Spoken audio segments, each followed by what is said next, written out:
अनेकांच्या पोटातील ओठावर येणाऱ्या गुपितांची बिनधास्त मांडणी करणारं बातमीपत्र।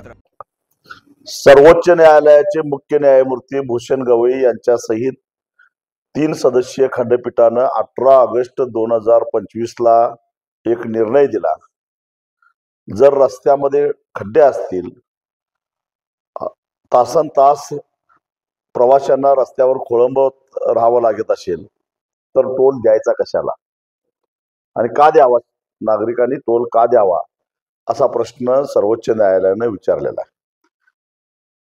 टोलची संकल्पना आली ती रस्ते दुरुस्त करण्यासाठी सरकारकडे पैसे नाहीत म्हणून खाजगी क्षेत्रातून पैसे गुंतवणूक करून नागरिकांचा वेळ वाचावा, वेगवान प्रवास व्हावा, गाड्यांचं 1 लिटरचं जे काही अवरेज आहे ते वाढावं आणि त्या बदल्यामध्ये काही पैसे टोलच्या स्वरूपामध्ये प्रवाशांनी द्यावा ही मूळ संकल्पना होती। पण ज्या ठिकाणी 3 ते 3.5 तासामध्ये पोहोचलं पाहिजे तिथं जर 8 आणि 10 तास लागत असतील तर हा टोल का द्यावा हा खरा प्रश्न आहे। म्हणून मी पुणे बेंगलोर राष्ट्रीय महामार्गाच्या प्राधिकरणाच्या अधिकाऱ्यांना एक नोटीस दिलेली आहे। ही सध्या बेळगाव ते कोल्हापूर आणि कोल्हापूर ते पुणे हा जो 6 पदरी रस्ता करण्याचं काम चालू आहे। रस्त्यात प्रचंड खड्डे आहेत, पुलाचं काम चालू आहे।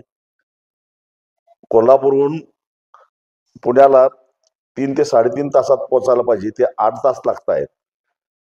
मग प्रवाशांनी टोल का द्यावा, वाहनधारकांनी टोल का द्यावा?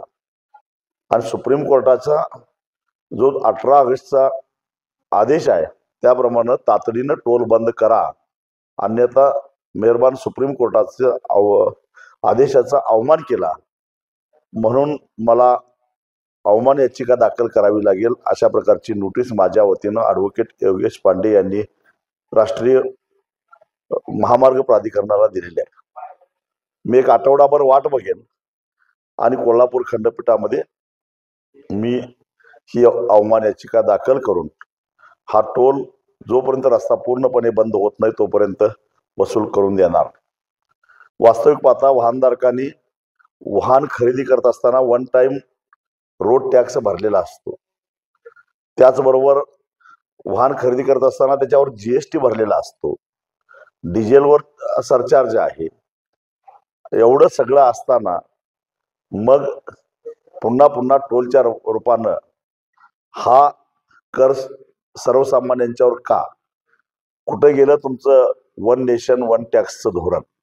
आणि हे कराचे किती प्रकार आहेत या सगळ्या गोष्टीचा वापर या याचिकेमध्ये आम्ही करणार आहोत।